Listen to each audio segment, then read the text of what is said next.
요즘에 감기가 굉장히 심한 것 같아요. 저도 지금 2주 동안 감기를 앓았는데 오늘도 목소리가 그렇게 과히 좋지가 않네요. 제가 목소리 굉장히 좋거든요, 사실. 비웃는 건 또 뭐야. 예. 근데 감기 때문에 좀 양해를 해주시고요.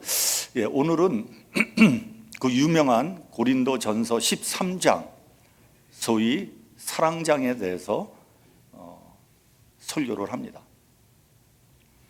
저는 이 13장을 이렇게 묵상하면서 내가 사랑에 대해서 말할 자격이나 능력이 되는가?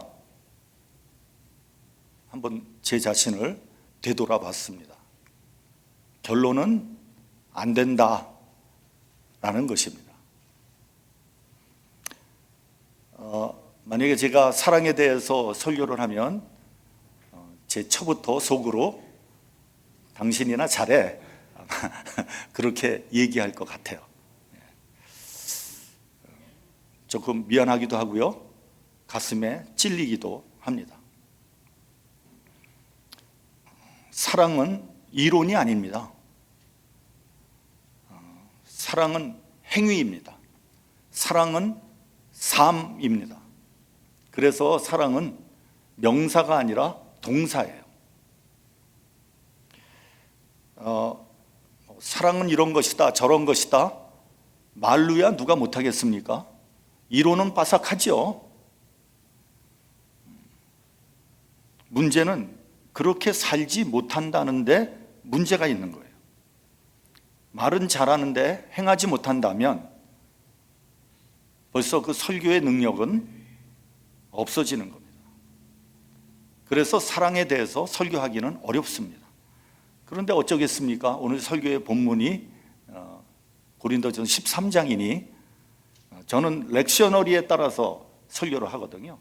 우리 교단 본부에서 설교 본문이 나와요. 거기에 따라서 설교를 하기 때문에 설교를 할 수밖에 없습니다. 양해를 해주시면 감사하겠습니다.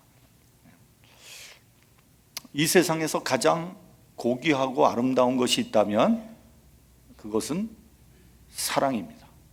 아마 여기에 대해서는 아무도 이견이 없을 겁니다. 그런데 안타깝고 슬픈 것은 이런 아름다운 사랑이 어느새 타락하고 변질됐다는 거예요. 사랑이 병들었습니다. 그래서 사랑이 미움이 되고 증오가 되고 죄악으로 치닫습니다. 여기에 우리의 아픔이 있는 거예요. 이 세상에서 가장 고귀한 사랑이 있다면 그것은 아마도 부모 자식 간의 사랑일 것입니다. 이 세상이 아무리 변한다고 해도 이 사랑만큼은 변할 수 없는 거죠. 그래서 동양에서는 이것을 천륜이라고 합니다. 하늘에서 내려준 끊을 수 없는 그러한 관계라는 뜻이죠. 그런데 요즘에는 이런 천륜마저도 무너지는 것을 보게 됩니다. 양로원에 가보면 늙은 노인이 하염없이 자식들이 오기를 기다리고 있습니다. 그런데 아무리 기다려도 아무도 오지 않습니다. 양로원의 부모를 떠맡기고 거들떠 보지도 않는 거죠. 물론 미국에서 살다 보면 여러 가지로 바빠요. 해결할 문제도 많아요. 우리 이민자가 산다는 게 쉬운 일이 아니에요. 더군다나 또 자식도 돌봐야 되는 거 아닙니까? 아무래도 부모보다는 자식에 더 관심이 가는 것은 사실이죠. 그래서 내리사랑이라고 하는 거 그렇게 말하지 않습니까? 그래서 어쩔 수 없다고 하더라도 그래도 이것은 아니죠. 사람이라면 사람다운 삶을 살아야 되는 거죠. 최소한의 도리를 해야지 인간이라고 말할 수 있는 거 아니겠습니까? 저는 가끔 옛날에 3대가 한 집에서 살았던 그때를 한번 기억을 해봅니다. 뭐 까마득한 옛날 얘기 같기도 하고 구닥다리 같은 얘기도 되겠지만 사실은 그렇게 오래된 이야기는 아닙니다. 저희 가정은 옛날에 진짜 3대가 한 가정에서 살았어요.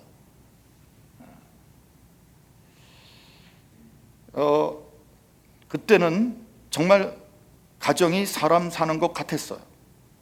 어려움도 많았고 부작용도 많았습니다. 돌아가신 저희 어머님이 고생을 제일 많이 했어요. 왜냐하면 저희 어머니와 저희 할머니 사이가 굉장히 안 좋았거든요. 소위 고부간의 갈등이라고 하는 거 아닙니까?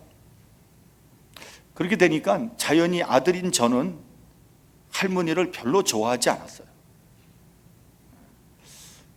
그런데 제가 중학교 2학년 때 저희 할머니가 돌아가셨어요. 제가 별로 좋아하지 않는 할머니가 돌아가셨는데 왜 그렇게 슬픈지 엄청 울었습니다. 그렇게 눈물이 나더라고요.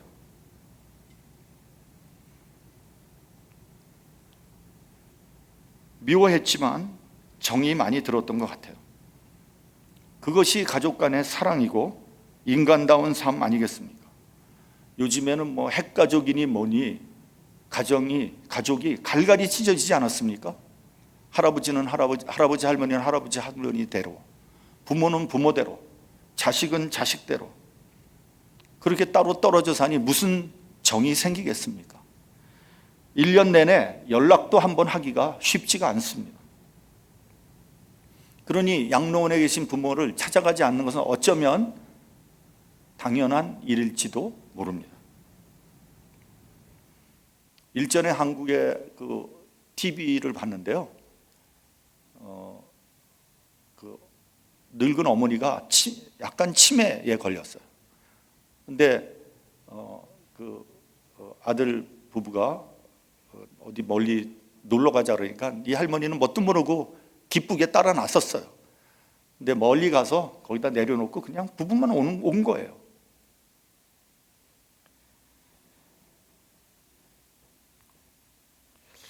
예, 사랑이 변질되어 죄가 된 예가 되는 거죠. 슬픈 일입니다. 근데 여러분, 반대의 경우도 있습니다. 부모가 자식을 버리는 경우도 있어요. 여러분, 우리 한국이 세계에서 고아 수출 1위였던 거 알고 계시죠? 뭐 우리나라가 전쟁이 있었으니까 또 전쟁 고아가 많았으니까 뭐 한편으로는 좀 이해가 되는 면이 있죠. 그런데요, 요즘에도 우리나라가 해외 입양 세계 순위 3위라는 거예요. 3위. 해외 입양 순위 10개국을 봤는데 한국이 국민소득이 제일 높다는 거예요. 그 가난한 인도보다도 더 많이 해외로 아이들을 보낸다는 거예요. 그 한국 아이들 해외 입양의 총수가 한 20만에서 25만 정도 된다고 합니다.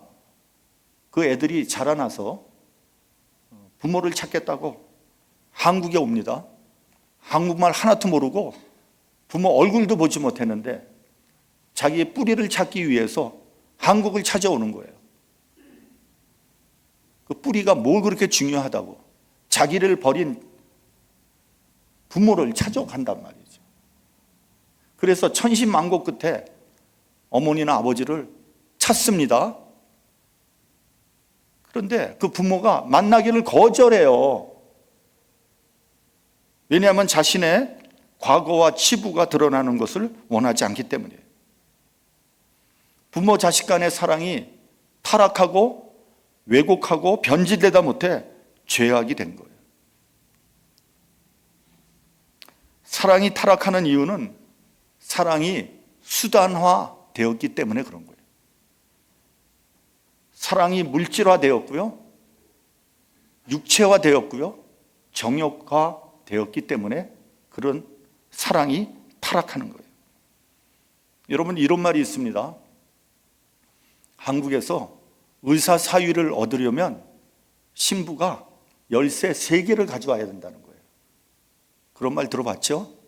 첫째는 아파트 열쇠, 두 번째는 자동차 열쇠, 세 번째는 병원 열쇠를 가져와야 된다는 거예요. 어떤 경우에는 혼수가 적다고 파혼이 되는 경우가 있다는 거예요.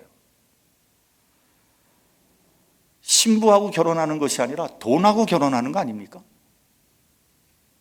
그러고도 잘 살기를 바랍니까? 아니, 그러고도 잘 살기를 바라냐고요. 사랑의 심각한 타락이죠. 제 얘기를 해서 좀 안 됐습니다만, 저는 옛날에 학교 다닐 때 캠퍼스 커플로 만나서 눈에 콩깍지가 끼어서 결혼을 했습니다. 졸업하자마자. 뭐가 그렇게 급하다고.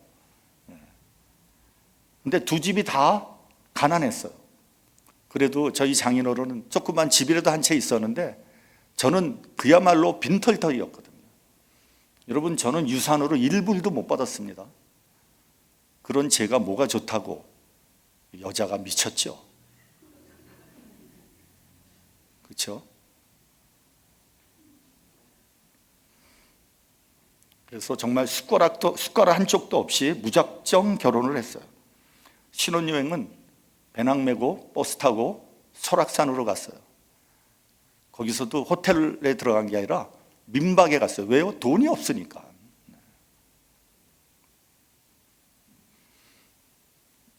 용감하고 무모했지만 행복했어요. 그래도 지금까지 잘 살잖아요. 가끔 다투기는 하지만 말이죠. 근데 저희 다투는 건요, 다른 거 갖고 다투지 않아요. 교회 때문에 항상 다투.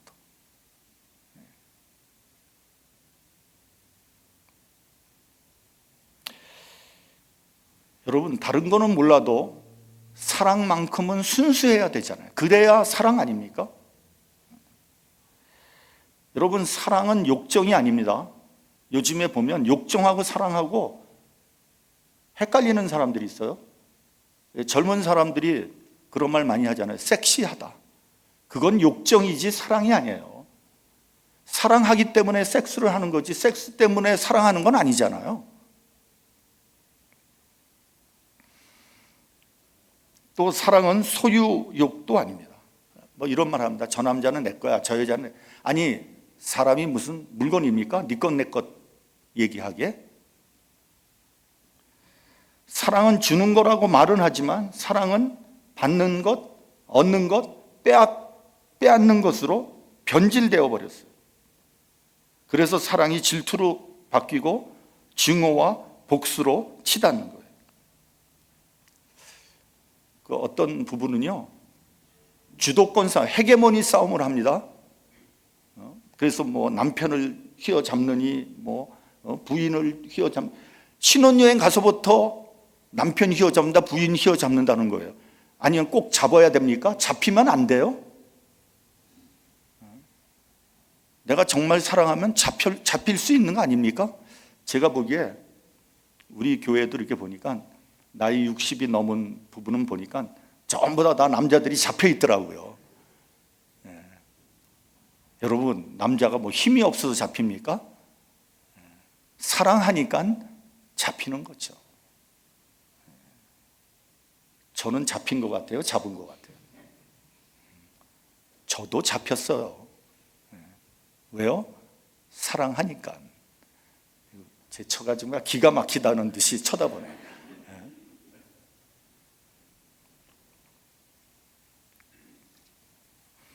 데이트 폭력이라는 것도 있다고 합니다. 그게 왜 그러냐면요,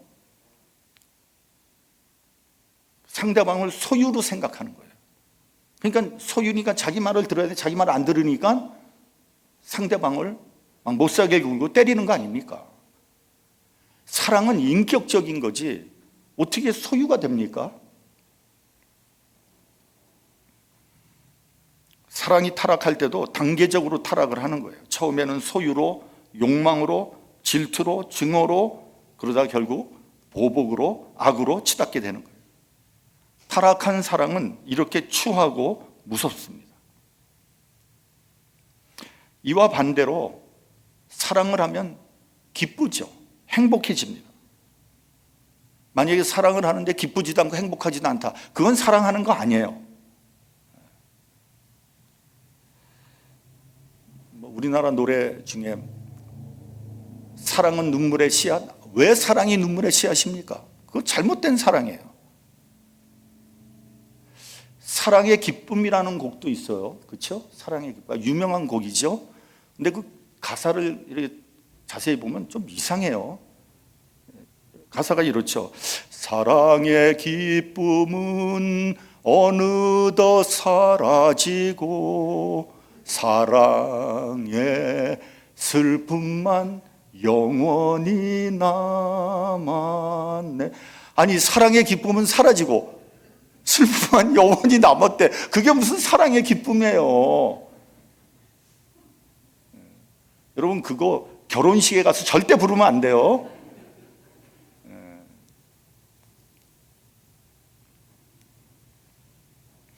아마 사랑하는 사람인가 헤어졌던가 사랑하는 사람이 죽었던가 아마 그런 것 같아요.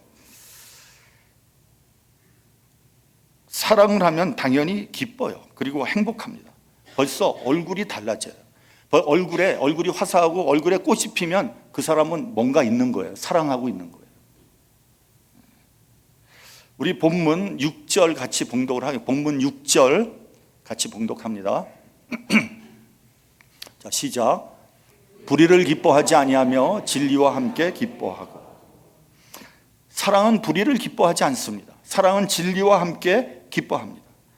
사랑과 진리가 도대체 무슨 관계가 있길래 뭐 이렇게 의아하게 그렇게 생각하시는 분들도 있겠지만 진짜 사랑하면 불의를 행하지 않아요. 여러분, 자녀를 사랑하면 자녀에게 불의를 행합니까? 자녀가 불의를 행하게 합니까? 안 그러죠. 마태복음 7장 11절에 보면 예수께서 친히 이렇게 말씀하셨어요. 너희가 악한 자라도 좋은 것으로 자식에게 줄 줄 알거든 하물며 하늘에 계신 너희 아버지께서 구하는 자에게 좋은 것으로 주시지 않겠느냐. 여러분, 흉악한 범죄자도요 자기 자녀에게 정의롭게 살려고 합니다. 불의하게 살려고 그러지 않아요. 사기꾼도요 자기 자식에게 거짓말 하라 그럴까요? 하지 말라 그럴까요? 사기꾼도 자기 자식한테는 거짓말 하지 말라 그래요. 왜요? 사랑하니까. 경찰이 살인 용의자의 집에 들이닥칩니다. 경찰이 와서 그 용의자를 찾는데 용의자는 도망갔고 집에는 늙은 어머니만 한 분 남아 계셨어요. 경찰이 물어봅니다. 아들 어디 갔습니까? 다그칩니다. 그러니까 그 어머니가 경찰한테 왜 우리 아들을 찾습니까? 왜 우리 아들을 잡으려고 하세요? 우리 아들이 얼마나 착한데요. 우리 아들은요 법 없이도 사는 아이입니다. 그 어머니에게는 흉악한 아들이 범죄자로 안 보이는 거예요. 선하게 보이는 거예요. 왜요? 사랑하니까.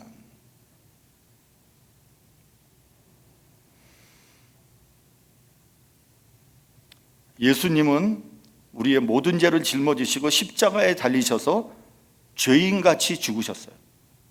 그리고 우리에게 예수님의 의를 주셨어요. 우린 죄인이지만 예수님께서 당신의 의를 우리에게 주셨어요. 저는 그것이 가장 큰 은혜라고 생각합니다. 그런 의를 우리가 가졌기 때문에 우리가 감히 하늘나라를 갈 수 있는 기회를 얻게 된 거죠. 왜 그렇게 하셨을까요? 우리를 지극히 사랑하시기 때문에 그런 거예요. 사랑은 불의를 기뻐하지 않아요. 사랑은 진리와 함께 기뻐합니다. 제가 오늘 특별히 강조하고 싶은 부분은 본문 5절입니다. 우리 본문 5절 같이 봉독하겠습니다. 자, 시작. 불의히 행하지 아니하며 자기의 유익을 구하지 아니하며 성내지 아니하며 악한 것을 생각하지 아니하며. 이 중에서도 사랑은 자기의 유익을 구하지 않는다 하는 겁니다. 여러분, 이 사랑의 정의 앞에 나 스스로를 한번 비춰보시길 바랍니다. 만약에 이 정의에 내가 부끄러움이 있다면 그것은 잘못된 사랑이에요. 그것은 사랑의 타락이요 변질입니다. 본문에서 자기의 유익을 구한다, 이거의 원문의 뜻을 보면 이런 겁니다. 자기의 것, 자기의 소유, 자기의 권리, 자기를 중심으로 이루어지는 것을 열심히 구한다는 거예요. 그러니까 말로는 사랑한다고 하지만 실제로는 자기 것, 자기의 소유, 자기 권리, 자기 중심적으로 그렇게 열심히 요구한다면 과연 그 사람을 우리가 사랑하는 사람이라고 얘기할 수 있을까요? 사랑한다면 오히려 자기 것을 가능하면 양보하고 희생하지 않겠습니까? 때로는 포기하지 않겠습니까? 여러분, 자녀한테 내가 손해보고 양보하고 희생하지 자녀한테 어떻게든지 뺏어내려고 그럽니까? 안 그렇잖아요. 이혼하는 사람들을 보면 자기의 권리를 맹렬하게 요구하더라고요. 왜 그래요? 깨져버린 사랑이기 때문에 그런 거예요. 이런 이야기가 있습니다. 제가 옛날에 한 번 예를 든 적이 있는 것 같은데, 옛날에 두 친구가 있었어요. 한 친구는 욕심이 많은 친구고요, 다른 한 친구는 질투가 많은 사람이었어요. 근데 이 두 사람이 전쟁에 가서 공을 세웠어. 왕이 이 두 사람을 부릅니다. 그래서 너희들이 친구라며, 너희들이 전쟁에서 공을 세웠기 때문에 내가 상을 주고 싶다. 너희들이 원하는 것이 있으면 기탄 없이 말을 해라. 그럼 내가 주겠다. 그 대신 먼저 얘기하는 사람의 2배를 나중에 얘기하는 사람에게 주겠다. 상을. 먼저 얘기하는 사람의 2배를 나중에 얘기하는 사람한테 주겠다는 거예요. 욕심 많은 사람이 생각을 합니다. 내가 먼저 얘기를 하면 저자는 2배를 받겠네? 절대 그럴 순 없지. 그건 안 되는 일이지. 근데 이제 질투가 많은 사람도 똑같이 생각을 하는 거예요. 그러니까 둘이 다 입을 꼭 다물고 있는 거죠. 절대 말 안 해요. 왕이 한참 기다립니다. 기다리다가 왕이 얘기합니다. 너희들이 그렇게 얘기를 안 한다면 10분까지 내가 더 기다리겠다. 그 후에는 없는 일로 하자. 아니, 상을 받을 수 있는 좋은 기회인데, 그러니까 두 사람이 서로 멱살을 쥐고 싸웁니다. 네가 먼저 말해, 네가 먼저 말해. 그럴 거 아니겠어요? 근데 욕심이 많은 친구가 더 힘이 세요. 그래서 질투가 많은 친구한테 네가 먼저 얘기해. 그렇지 않으면 죽여버릴 거야. 질투가 많은 사람이 분노에 찬 눈초리로 째려보면서 알았어, 내가 먼저 얘기할게. 왕이시여, 내 눈알 한쪽을 뽑아주소서. 그래서 욕심 많은 자는 2눈을 잃었다는 이야기입니다. 서로 자기 유익을 구하다가 망해버린 이야기죠. 참사랑은 이기심이라는 속박에서 나를 자유하게 해줍니다. 이기심은요, 사람을 욕심의 노예로 만들어요. 그래서 사람의 마음을 어둡게 하고 고독하게 합니다. 누구든지 고독한 사람은요, 이기적인 사람이라고 봐도 틀림이 없습니다. 만약에 나에게 아무 친구도 없다, 그러면 나는 이기적인 사람이에요. 그렇게 봐도 틀림이 없어요. 이기심은 사람을 병들게 하고 어리석게 하고 교만하게 만듭니다. 이러한 이기심이란 어리석음에서 해방되는 길은 바로 사랑입니다. 사랑만이 이기심을 극복하게 합니다. 하나님의 사랑과 그리스도의 사랑을 내가 경험한다면 이런 이기심을 극복할 수 있으며 참 사랑으로 나갈 수 있게 되는 거예요. 예수께서 이 세상에 계실 때 많은 사람들을 고쳐주셨습니다. 소경의 눈을 뜨게 해주셨고요. 문둥병자 깨끗하게 해주셨고요. 죽은 자도 살리셨어요. 나사로 같은 자는 죽어서 나흘이 지나서 썩는 냄새가 났는데 그 사람을 예수께서 살려주셨어요. 놀라운 이적을 행하신 거죠. 그런데 유감스러운 것은 예수께서 십자가에서 돌아가실 때 나사로에 대한 이야기가 없습니다. 최소한 나사로만큼은 십자가 앞에 나왔어야 되지 않겠습니까? 죽었는데 살려주셨는데. 어쨌든 병든 자를 고치고 소경의 눈을 뜨게 하고 죽은 자를 살리신 것이 무슨 의미가 있는 것입니까? 병을 고쳤어요. 하나님의 은혜로 병 고쳤어요. 그게 무슨 의미가 있는 겁니까? 어차피 사람이 나중에 늙어서 병들어 죽는 거 아닙니까? 문제는 이러한 기적을 통해서 임마누엘 하나님을 만나야 하는 거 아니겠습니까?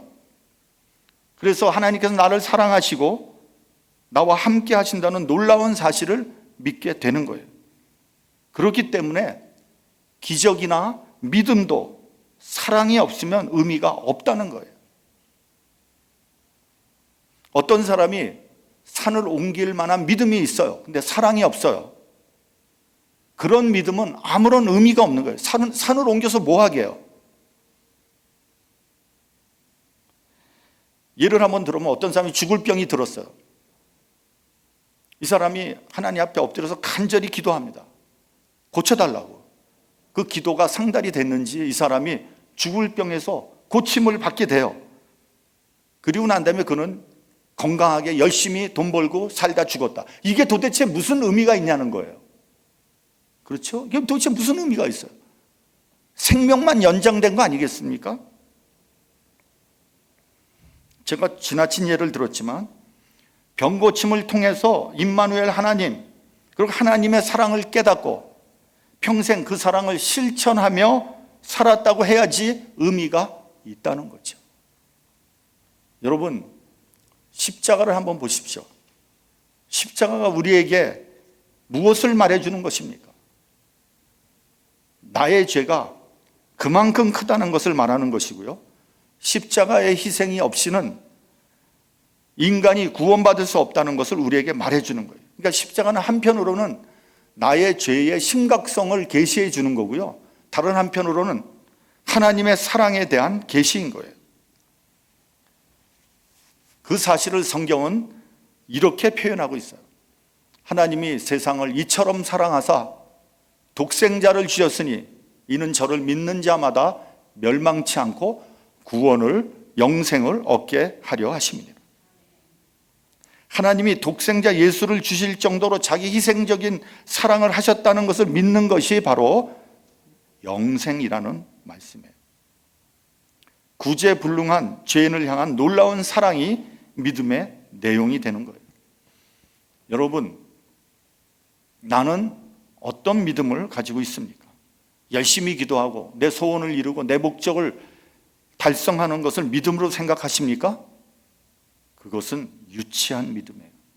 올바른 믿음은 하나님의 사랑에 대한 올바른 응답이에요.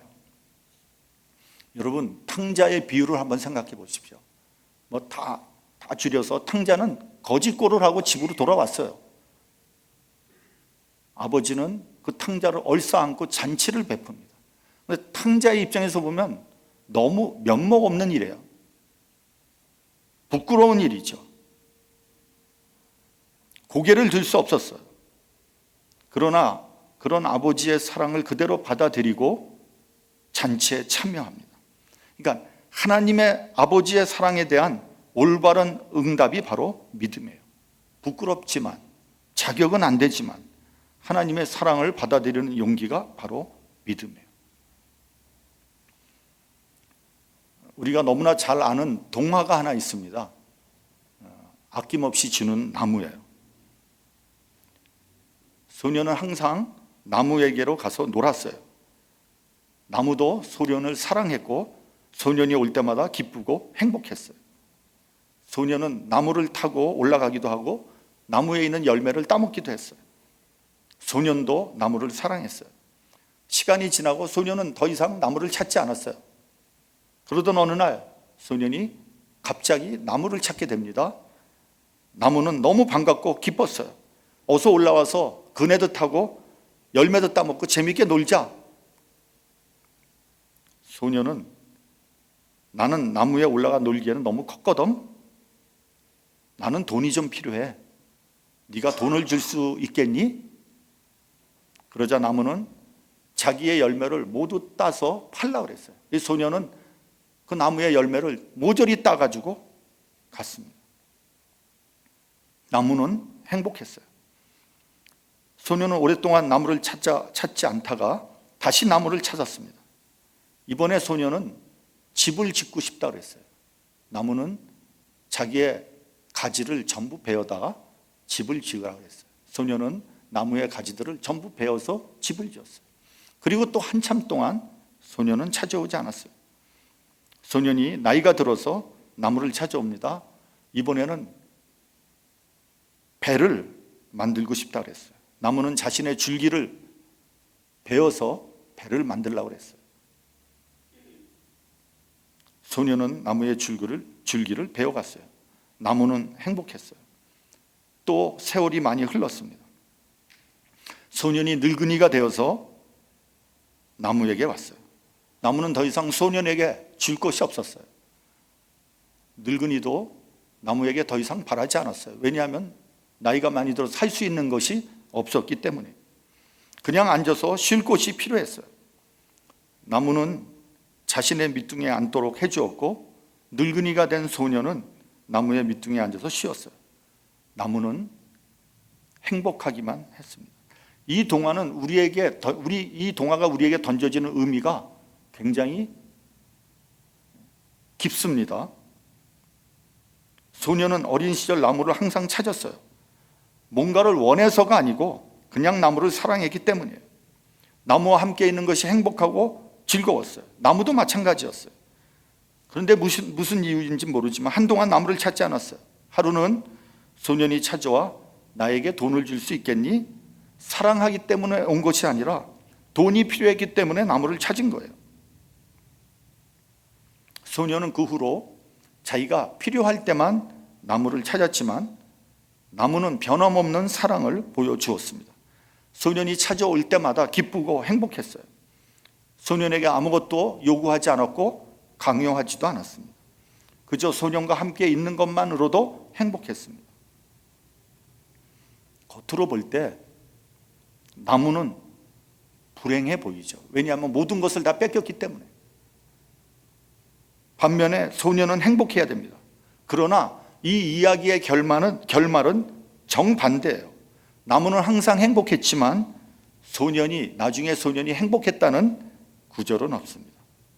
여러분, 우리는 행복해지기 위해서 많은 일을 합니다. 집도 사기도 하고 자동차도 사기도 하고 별거 다 해봅니다. 근데 실제로 그 안에는 행복이 없어요. 어느 곳에서도 행복을 찾을 수 없습니다. 행복은요, 사랑은요, 아낌없이 주는 데서 얻을 수 있는 거예요. 나의 것을 손해보고 양보하고 희생할 때 그 안에 사랑이 있고 행복이 있습니다. 우리에게 아낌없이 주신 주님의 사랑을 실천하며 행복한 가정, 행복한 교우 관계, 행복한 교회, 행복한 나 자신이 되기를 주님의 이름으로 축원합니다. 기도하겠습니다.